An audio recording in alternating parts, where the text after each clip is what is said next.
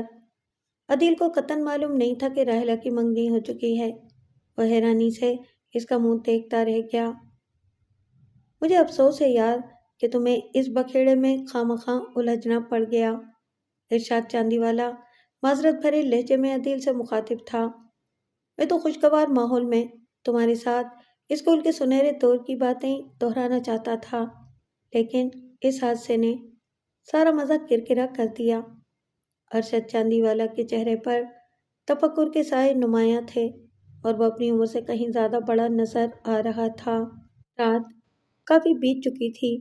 Police تفتیش، سوال و جواب کے طویل اور تھکا دینے والے سلسلے کے بعد نصف گھنٹے پہلے ہی بنگلے سے رخصت ہوئی تھی اور باقی گھر والے بھی اپنے اپنے کمروں میں جا چکے تھے۔ ارشاد کے شدید اصرار پر عدیل اس کے پاس ٹھہر گیا تھا۔ ارے یار، تمہیں معذرت کرنے کی کوئی ضرورت نہیں ہے۔ مجھے کوئی زحمت نہیں ہوئی۔ یہ سب تو میری زندگی کے معمولات کا حصہ ہے۔ مجھے تو بس یہی افسوس ہے کہ مقتول کسی گمنام اجنبی کے بجائے راحلہ کا منگیتر ثابت ہوا۔ یہ سن کر ارشاد غصے سے پھنکارا۔ لیکن مجھے اس کی موت کا کوئی افسوس نہیں ہے، اور جہاں تک میرا اندازہ ہے گھر کے کسی اور فرد کو بھی اس کے اس انجام پر کوئی افسوس نہیں ہوا ہوگا، حتیٰ کہ خود راحلہ کو بھی نہیں، ارشاد نے کہا۔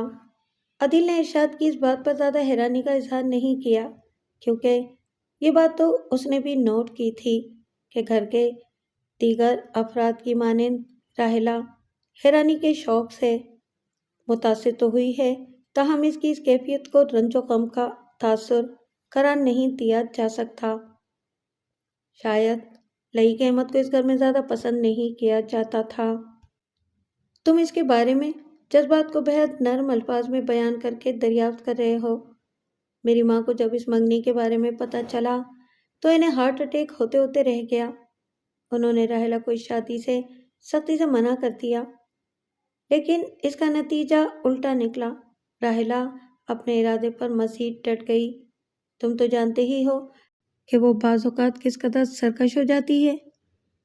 لیکن اس لئیق احمد میں آخر کون سی برائی تھی؟ اس بیان کو الفاظ میں بیان کرنا ذرا مشکل ہے، ارشاد نے کہا۔ بس یوں سمجھ لو کہ اس کا رویہ بہت ہی پراسرار اور عجیب و غریب تھا۔ اس کی کوئی بھی بات واضح طور پر کسی کو معلوم نہیں تھی۔ رازداری اور صد میری کی وجہ سے ہمیں ہر وقت یوں لگتا جیسے وہ کسی موقع کی طاق میں ہے۔ تو پھر راحلہ اس مشکوک شخص سے کیوں شادی کرنا چاہتی تھی؟ کیونکہ اس کے پاس دولت تھی، ارشاد نے سادہ لہجے میں کہا۔ اب تم سے کیا چھپانا، ہمارے خاندان کے مالی حالات کو زیادہ بہتر نہیں تھے۔ راحلہ اس سے شادی کر کے خاندان کو سہارا فراہم کرنا چاہتی تھی۔ میری ماں کو اصل اعتراض اسی بات پہ تھا۔ اگر راحلہ سچ مچ لئیق احمد سے محبت کرتی تو ماں اس کی تمام تر خامیوں کے باوجود اسے قبول کر لیتی، خواہ ہم سب اسے قبول کرنے سے انکار کر دیتے۔ ہم سب اس وقت سے ڈر رہے تھے جب راحلہ اور لئیک احمد کی شادی ہوگی اور لئیک احمد ہمارے گھر یعنی چاندی والا ہاؤس میں شفٹ ہو جائے گا۔ کیا وہ دونوں چاندی والا ہاؤس میں مقیم ہونے کا ارادہ رکھتے تھے؟ عدیل نے شدید حیرانی کے عالم میں پوچھا۔ یعنی لئیک گھر داماد بننا چاہتا تھا؟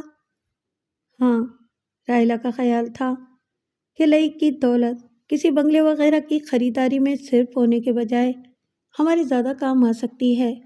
لئیک نے تو یہ اشارہ بھی دے دیا تھا کہ شادی کے بعد وہ میرے استعمال میں رہنے والے ماسٹر بیڈ روم کو اپنا ٹھکانہ بنانا چاہے گا، یعنی مجھے وہ کمرہ خالی کرنا پڑے گا۔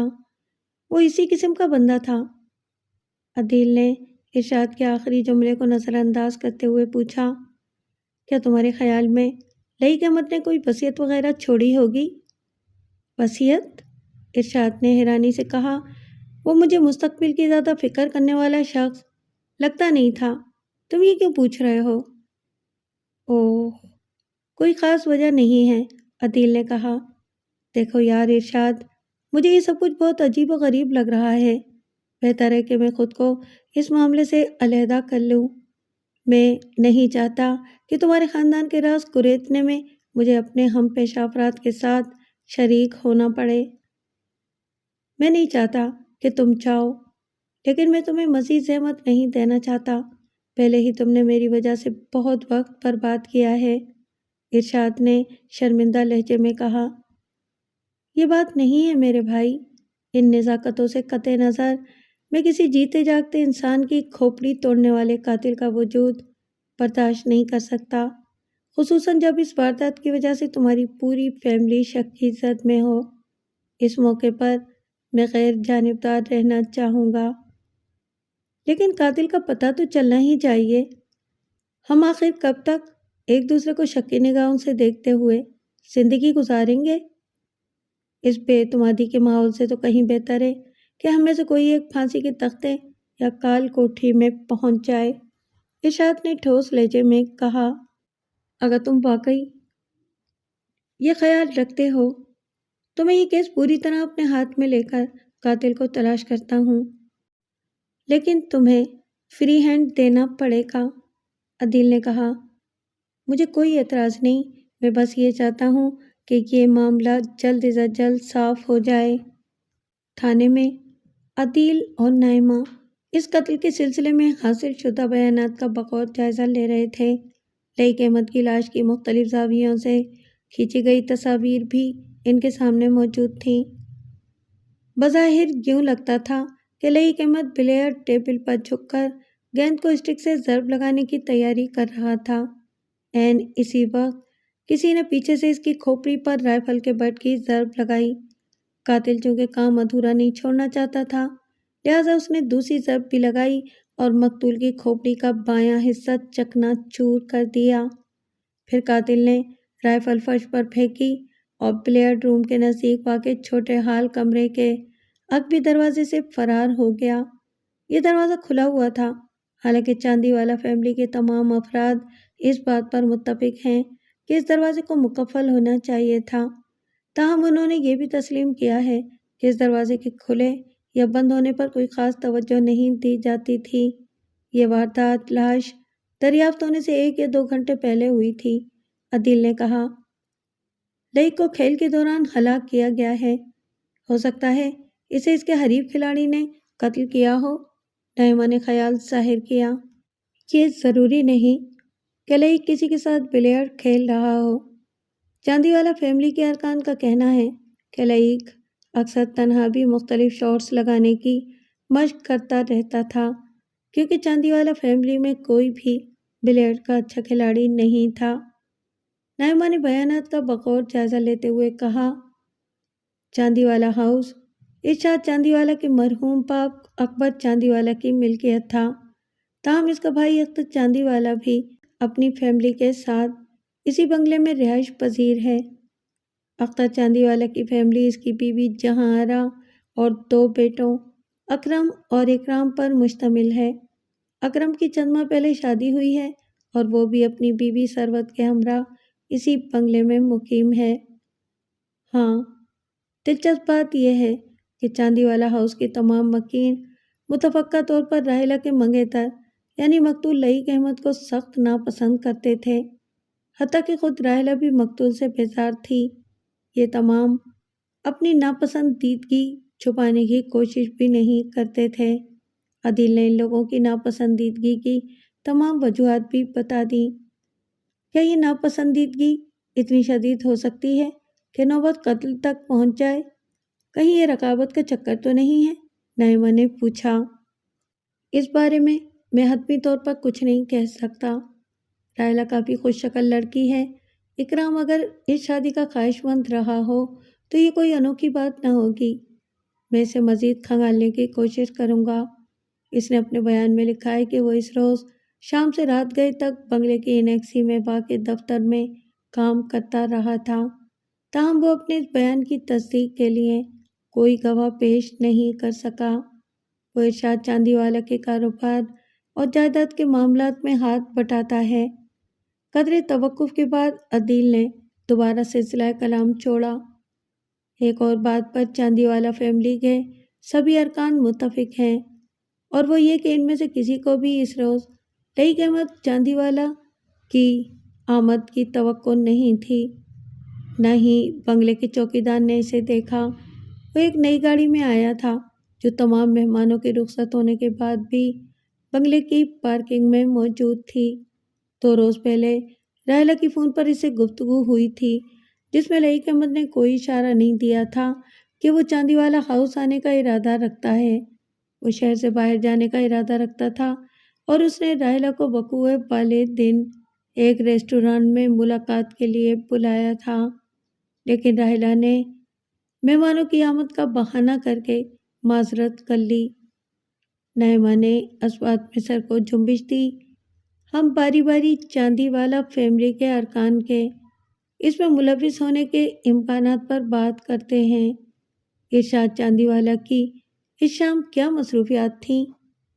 بظاہر تو وہ شک و شبے سے بالاتر نظر آ رہا ہے۔ شام کی چائے پر میں اس کے ساتھ تھا، پھر وہ مجھے ساتھ لے کر اس خستہ حال بنگلے پر پہنچا جسے وہ گرا کر وہاں کثیر المنظرہ دفتری عمارت تعمیر کرانا چاہتا ہے۔ واپسی پر وہ تقریب کی تیاریوں کا جائزہ لیتا رہا۔ پھر مہمانوں کی آمد کا سلسلہ شروع ہو گیا۔ لاش دریافت ہونے سے نصف گھنٹہ پہلے وہ اپنے چچا کو لینے کے لیے ریلوے اسٹیشن چلا گیا۔ میری نظر میں اصل مشکوک فرد راحلہ ہے، نائمہ نے ٹھوس لہجے میں کہا۔ اس نے گھر والوں کی مخالفت مول لے کر منگنی کی، لیکن پھر اسے احساس ہوا کہ اس سے زندگی کی سب سے بڑی حماقت سرزد ہو چکی ہے۔ لئیق احمد مشکوک پس منظر اور کردار کا مالک تھا، اور اس نے محض چاندی والا فیملی کی دولت کے لالچ میں راحلہ کو پھنسایا تھا۔ اس لیے منگنی کے صرف 2 ماہ بعد ہی راحلہ اس سے جان چھڑانے کے راستے ڈھونڈنے لگی، اور پھر موقع ملتے ہی اپنی یہ خواہش پوری کر لی۔ مجھے شبہ ہے کہ لئیق احمد پیشہ ور بلیک میلر تھا، اور اس نے راحلہ کی کوئی کمزوری ڈھونڈ کر اسے قابو میں کر رکھا تھا۔ تمہاری باتوں میں وزن ہے، لیکن ہمیں انہیں ثابت کرنے کے لیے کوئی ٹھوس ثبوت تلاش کرنا پڑے گا یا راحلہ کی زبان کھلوانا پڑے گی۔ عدیل نے کافی کہا ہے کہ راحلہ کافی ضدی اور جذباتی ہے، جسمانی طور پر بھی کافی صحت مند ہے۔ ہو سکتا ہے کہ یہ اسی کا کام ہو۔ کچھ دیر بعد وہ چاندی والا ہاؤس کی طرف روانہ ہو گئے۔ وہ وہاں پہنچا تو چاندی والا فیملی کے سینئر ارکان میں زبردست جھڑپ جاری تھی۔ اختر چاندی والا اپنی بھابھی کو طعنے دے رہا تھا کہ اس کی غلط تربیت کی وجہ سے راحلہ خودسر ہو گئی اور اس نے ایک راہ چلتے شخص سے منگنی کر لی۔ بیگم اکبر جواباً اسے اور اس کی فیملی کو نکما اور مفت خورا قرار دے رہی تھی، جو ساری زندگی سے اکبر چاندی والا مرحوم کے ٹکڑوں پر پلتے رہے، اور اب بھی یہ سلسلہ جاری ہے۔ ارشاد دونوں بزرگوں میں بیچ بچاؤ کرانے کی ناکام کوشش کر رہا تھا۔ اس ناخوشگوار ماحول سے گھبرا کر عدیل بنگلے کے عقبی لان کی طرف چلا گیا، جہاں اس کی نظر بنگلے کے بوڑھے مالی فضل الدین پر پڑی، جو ان دنوں بھی چاندی والا ہاؤس کا مالی تھا جب عدیل اور ارشاد کلاس فیلو ہوا کرتے تھے۔ فضل الدین نے اپنی ضعیف العمری کے باوجود عدیل کو پہچان لیا۔ کچھ دیر کی گپ شپ کے بعد فضل الدین نے بتایا کہ اب باغبانی کا کام اس کا بیٹا جمال الدین سنبھالتا ہے۔ فضل الدین صرف نگرانی کرتا ہے کہ کوئی لان سے پھول وغیرہ نہ توڑے۔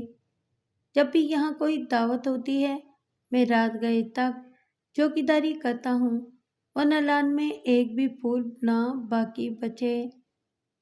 بابا، آپ چند روز پہلے والی دعوت کی رات بھی نگرانی کر رہے تھے؟ آپ نے کسی کو پیچھے لان میں گھومتے پھرتے تو نہیں دیکھا؟ کئی جوڑے آئے تھے اس طرف، لیکن مجھے دیکھ کر واپس لوٹ گئے۔ فضل الدین کے لہجے میں فخر کی جھلک نمایاں تھی۔ بابا، اس دوران گھر کا کوئی فرد تو اس طرف نہیں آیا؟ نہیں، بس اکرام بیٹا ایک بار نظر آیا تھا، باقی سب لوگوں کو تو دعوت سے ہی فرصت نہیں تھی، فضل الدین نے بتایا۔ اکرام کا نام سن کر عدیل چونکا۔ اسے یاد تھا کہ اکرام نے اپنے بیان میں کہا ہے کہ وہ سپہر سے رات تک کام میں مصروف رہا اور اس دوران وہ دفتر سے باہر نہیں نکلا۔ فضل الدین سے اجازت لے کر عدیل سیدھا ارشاد چاندی والا کے دفتر میں پہنچا۔ اکرام نے خندہ پیشانی سے اس کا استقبال کیا۔ آپ نے اپنے بیان میں دعویٰ کیا ہے کہ آپ اس روز سپہر سے رات تک اس دفتر سے نہیں نکلے، جبکہ میرے پاس گواہ موجود ہے جس نے آپ کو مغرب کے بعد عقبی لان میں دیکھا تھا۔ اکرام کے چہرے پر تذبذب کے تاثرات ابھرے، پھر اس نے گہری سانس بھر کر کہا، جی ہاں، میں وہاں گیا تھا۔ دراصل میں کام کرتے کرتے اکتا گیا تھا۔ میں نے سوچا کہ کچھ وقت کھلی فضا میں گزار کر تازہ دم ہو جاؤں۔ دیکھو مسٹر اکرام، یہ تقریباً وہی وقت تھا جب لئیق احمد کو قتل کیا گیا تھا۔ یہ کام تم بڑی آسانی سے کر سکتے تھے، عدیل نے بے لچک لہجے میں کہا۔ لیکن مجھے اسے قتل کرنے سے کیا فائدہ ہو سکتا ہے؟ اکرام نے پوچھا۔ اس نے میرا کیا بگاڑا ہے؟ لیکن مجھے اسے قتل کرنے سے کیا فائدہ ہو سکتا ہے؟ اکرام نے پوچھا۔ اس نے میرا کیا بگاڑا تھا؟ مجھے پتہ چلا ہے کہ آپ خود بھی راحلہ سے شادی کے خواہش مند تھے، لیکن اس نے لئیق احمد کا انتخاب کیا۔ عدیل نے ہوا میں تیر چلایا۔ کسی قدر تذبذب کے بعد اکرام نے کہا، یہ سچ ہے کہ میں راحلہ کو بچپن سے پسند کرتا ہوں، لیکن یہ معاملہ ابھی تک یک طرفہ رہا ہے۔ میں جانتا تھا راحلہ اپنے بھائی کے معمولی ملازم سے کبھی شادی نہیں کرے گی، اس کی پسند بہت بلند ہوتی ہے۔ لئیق احمد نہ صحیح کوئی اور رئیس زادہ صحیح، اس کے لیے اونچے رشتوں کی کوئی کمی تو نہیں، اس لیے میں نے بھی اس سے امید نہیں باندھی۔ آپ کا مطلب ہے لئیق احمد کے راستے سے ہٹنے کا آپ کو کوئی فائدہ نہیں پہنچے گا؟ عدیل نے پوچھا۔ ہاں، یہی حقیقت ہے، اکرام نے سرد آہ بھر کر کہا۔ راحلہ کبھی مجھے شوہر کی حیثیت سے قبول نہیں کرے گی۔ کہیں ایسا تو نہیں کہ تم نے راحلہ کی خوشنودی کے لیے، اس کی جان چھڑانے کے لیے، اس کی خواہش پر لئیق احمد کو ٹھکانے لگا دیا ہو؟ اگر راحلہ مجھ پر اتنا اعتماد کرتی تو شاید میں ایک قدم اٹھانے سے بھی گریز نہ کرتا، اکرام نے پرعزم لہجے میں کہا۔ پھر اس کے چہرے پر مایوسی کا دوبارہ غلبہ ہو گیا، لیکن افسوس ایسا کچھ نہیں ہوا۔ عدیل اکرام کے بیان سے پوری طرح مطمئن نہیں تھا، تاہم اس نے دوبارہ ملاقات کا اندیہ ظاہر کر کے اجازت طلب کر لی۔ اب وہ راحلہ کو ذرا تفصیل سے کھنگالنا چاہتا تھا۔ اس کا مقتول سے سب سے قریبی رشتہ تھا۔ ہو سکتا ہے اس نے مقتول سے اپنی فون پر گفتگو کے بارے میں غلط بیانی سے کام لیا ہو، اس نے ملاقات سے معذرت کر لی تھی۔ ممکن ہے اس نے مقتول کو ٹھکانے لگانے کے ارادے سے بلایا ہو۔ اس نے جس انداز میں مہمانوں کو گھر کی سیر کرانے کی ذمہ داری اپنے سر سے ٹال کر عدیل کے ذمہ ڈالی تھی، وہ بھی خاصا قابل غور تھا۔ ہو سکتا ہے وہ چاہتی ہو کہ لاش دریافت کرنے کا مرحلہ ایک پولیس آفیسر کے ہاتھوں طے ہو۔ مزید یہ کہ وہ اتنے بڑے سانحے کے باوجود کچھ زیادہ رنجیدہ نظر نہیں آ رہی تھی۔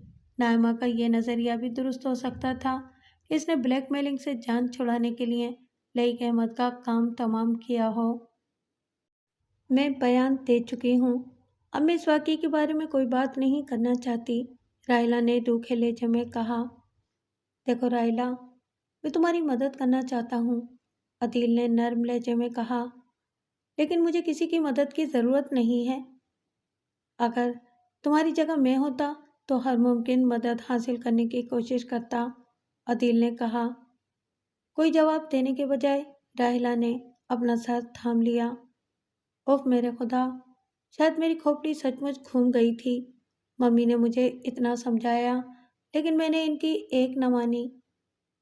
میری بات غور سے سنو راحیلہ، وہ شخص تمہیں بلیک میل کر کے شادی پر مجبور تو نہیں کر رہا تھا؟ عدیل نے پوچھا۔ راحیلہ کے چہرے پر حیرانی کے تاثرات ابھرے۔ بلیک میل؟ کیا مطلب ہے آپ کا؟ چلو چھوڑو، اگر وہ ایسا نہیں کر رہا تھا تو یہ بات تو تمہارے حق میں جاتی ہے۔ ویسے تمہاری اس سے کہاں ملاقات ہوئی تھی؟ جیم خانے میں، راحیلہ نے بتایا۔ کیا تم اکثر وہاں جاتی ہو؟ راحیلہ نے نفی میں جواب دیا۔ میری سمجھ میں نہیں آتا کہ میں نے کسی معقول شخص کا انتخاب کیوں نہیں کیا۔ شاید اس لیے کہ معقولیت اور دولت شاذ و نادر ہی یکجا ہوتی ہے، عدیل نے چپتے ہوئے لہجے میں کہا۔ راحیلہ نے چونک کر اسے دیکھا۔ کیا مطلب ہے آپ کا؟ مطلب یہ ہے کہ اگر آپ آنکھیں کھول کر دیکھیں تو آپ کو اپنے قریب ہی کوئی نہ کوئی معقول شخص نظر آ جائے گا، عدیل نے معنی خیز لہجے میں کہا۔ کہیں آپ خود کو تو امیدوار کے طور پر پیش نہیں کر رہے؟ جی نہیں، میں خود کو معقول تو کیا قابل قبول بھی تصور نہیں کرتا۔ ویسے بھی میری بکنگ ہو چکی ہے۔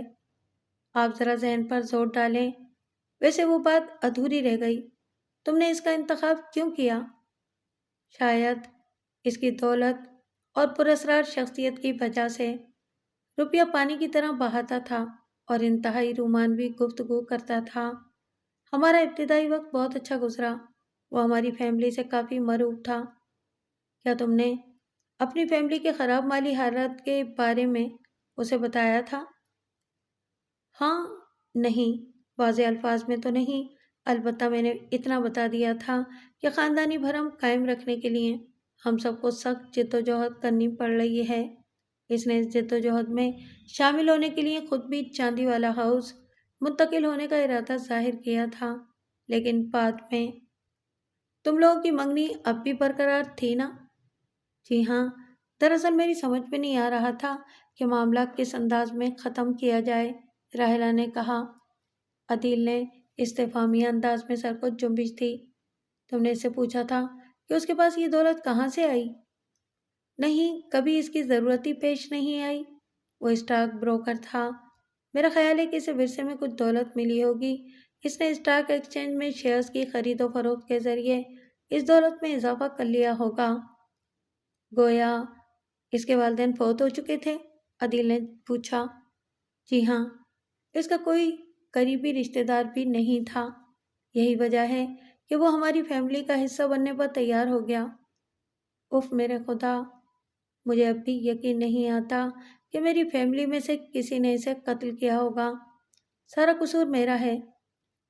بے وقوف نہ بنو، لئیک خواہ کتنا ہی نامعقول رہا ہو، مگر یہ رویہ اسے قتل کرنے کا جواز نہیں بن سکتا۔ تمہارے اندازے کے مطابق لئیک کے اس طرح اچانک تمہارے گھر آنے کی کیا وجہ ہو سکتی ہے؟ میرا خیال ہے کہ وہ مجھے حیران کرنا چاہتا ہوگا۔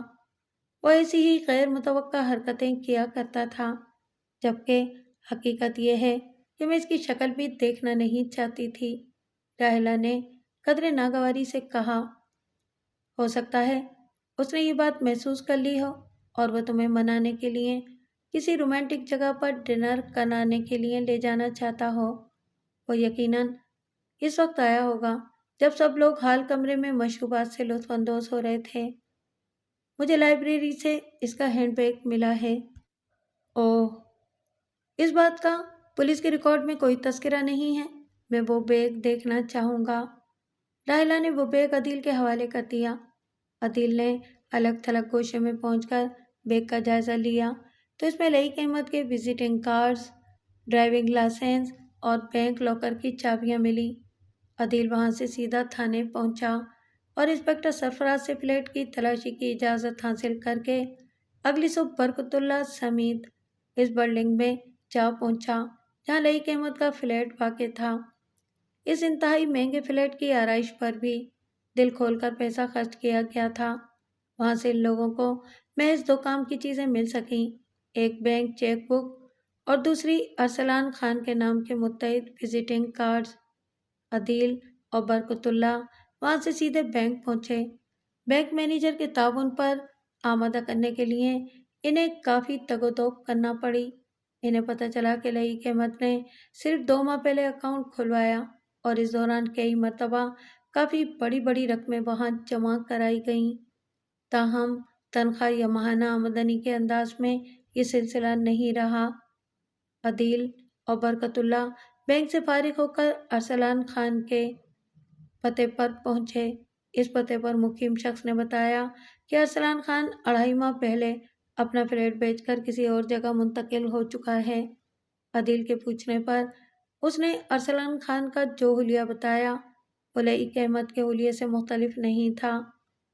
اس کا مطلب ہے لئیق احمد کا اصل نام غالباً ارسلان خان ہے۔ اس نے راحلہ کو پھانسنے کے لیے یہ فرضی نام اپنایا تھا۔ وہ یقینی طور پر کوئی فراڈ آدمی تھا، عدیل نے کہا۔ برکت اللہ نے اس کی تائید کی۔ سر جی، اگر اس کی یہ شناخت جعلی ہے تو پھر باقی سب بھی جعلی ہوگا۔ ذرا اس بروکر فرم کا نمبر ملائیں جس کا لئیق نے خود کو ڈائریکٹر مشہور کر رکھا تھا۔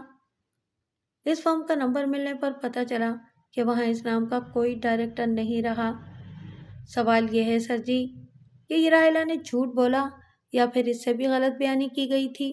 برکت اللہ نے کہا۔ میرا اندازہ ہے کہ راحلہ کو بھی بیوقوف بنایا گیا تھا۔ یہ دیکھو، لئیق احمد کا ڈرائیونگ لائسنس بھی محض 6 ہفتے پہلے جاری ہوا ہے، جو واضح طور پر مشکوک بات ہے۔ اب ہمیں اس کے بینک لاکر کی تلاشی کی کوشش کرنا ہوگی۔ یہ تو واقعی مشکل کام ہے سر جی، لیکن مجھے یقین ہے ایس ایچ او صاحب کسی نہ کسی طرح یہ مسئلہ حل کر دیں گے۔ انسپکٹر سرفراز احمد نے ارسلان خان کا نام سنا تو وہ تھوڑا سا چونکا، پھر اس نے ٹیلی فون نمبر والی ڈائریکٹری دیکھ کر ایک نمبر ملایا۔ جی سوراب صاحب، میں سرفراز احمد بات کر رہا ہوں۔ کیسے مزاج ہیں آپ کے؟ سوراب صاحب، آپ نے کچھ دن پہلے ارسلان خان کا ذکر کیا تھا۔ جی ہاں، وہی۔ کیا مجھے اس کی تصویر مل سکتی ہے؟ ٹھیک ہے، مختصر ریکارڈ بھی مل جائے تو۔ ہاں، میں اپنے ماتحت کو آپ کے پاس بھیج رہا ہوں۔ جی ہاں، آپ کی اجازت سے کارروائی آگے بڑھے گی۔ برکت اللہ نے لفافہ سرفراز کے حوالے کیا۔ اس کے اندر سے برآمد ہونے والی تصویر پر ایک نظر ڈال کر سرفراز نے وہ عدیل کے ہاتھ میں تھما دی۔ وہ بلا شبہ لئیق احمد تھا۔ یہ ارسلان خان ہے، منشیات کا مقامی سپلائر۔ انسداد منشیات کا محکمہ گزشتہ کئی ماہ سے اس کی طاق میں تھا۔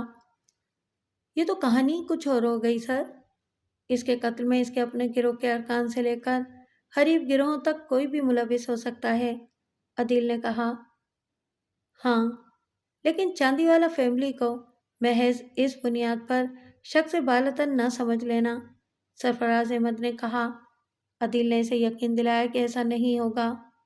ٹھیک ہے، انشاءاللہ کل صبح تک میں وہ بینک لاکر کھولنے کا اجازت نامہ حاصل کر لوں گا۔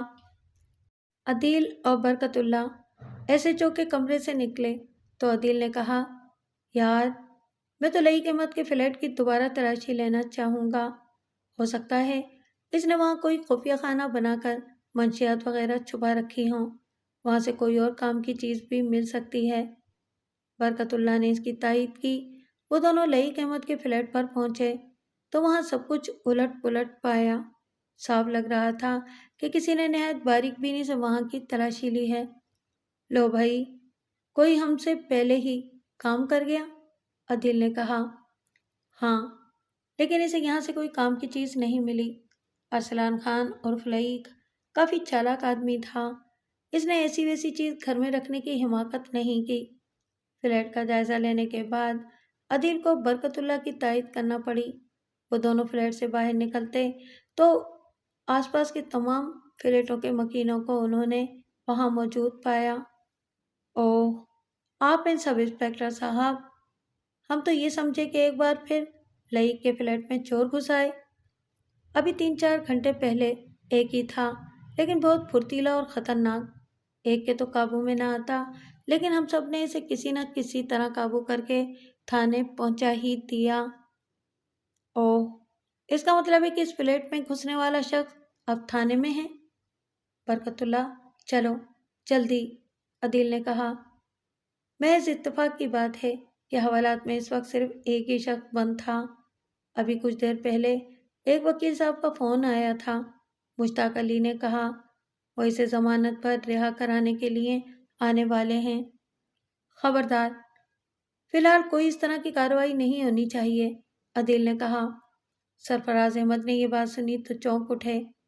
اوہ، یہ اسی منشیات فروش گروہ کا کارکن ہے، میں سوراب صاحب سے بات کرتا ہوں۔ ٹھیک 50 منٹ بعد سوراب صاحب اپنے ساتھیوں کے ہمراہ تھانے پہنچ گئے۔ ان پر نظر پڑتے ہی حوالات میں بند شخص کے چہرے کی رنگت زرد پڑ گئی۔ شرم کی بات ہے ہاشم خان، اتنا نامی گرامی بدماش اور قاتل عام لوگوں کے ہاتھوں پکڑا گیا اور اب چوری کے الزام میں حوالات میں بند ہے۔ چلو، میں تمہیں شایان شان جگہ لے چلتا ہوں۔ سوراب صاحب انسداد منشیات کے محکمے میں اعلیٰ آفیسر ہیں، میرے پرانے واقف کار بھی ہیں۔ اب خود ہی ساری بات پوری طرح کھل کر سامنے آ جائے گی۔ یہ شخص ہاشم خان خود اپنے ساتھیوں کی نشاندہی کر دے گا، سرفراز نے سوراب صاحب کے رخصت ہونے کے بعد بتایا۔ اس کا مطلب ہے کہ یہ کیس اب ہمارے ہاتھ سے نکل گیا، نائمہ نے کہا۔ نہیں، ارسلان خان کے قتل کا کیس تو اب بھی ہمارے پاس ہے، سرفراز احمد نے تسلی دی، لیکن ان کا خیال غلط ثابت ہوا۔ اگلے ہی روز معاملہ پوری طرح ان کے ہاتھ سے نکل گیا۔ ہاشم خان نے ارسلان خان کے قتل کا اعتراف کر لیا تھا۔ ارسلان خان قانون نافذ کرنے والے اداروں کی نظر میں آنے کے بعد اس فیلڈ سے جان چھڑانا چاہتا تھا۔ اسی نیت سے اس نے نئی شناخت اختیار کی اور چاندی والا خاندان کے بڑے نام کی آڑ میں خود کو چھپانا چاہا۔ اس کے گروہ کے سرکردہ افراد کو اس کی طرف سے غداری کا شبہ تھا، لہٰذا اس کو ٹھکانے لگانے کا حکم جاری کر دیا گیا، لیکن انہیں منشیات کی وہ بھاری مقدار بھی حاصل کرنا تھی جو ارسلان کے قبضے میں تھی۔ اس مقصد کے لیے ہاشم کو ارسلان کے فلیٹ کی تلاشی لینے بھیجا گیا، جہاں وہ پکڑا گیا۔ ہاشم چوری چھپے ارسلان کے پیچھے پیچھے چاندی والا ہاؤس میں داخل ہوا اور پھر اپنا کام مکمل کرنے کے بعد چپ چاپ واپس نکل آیا۔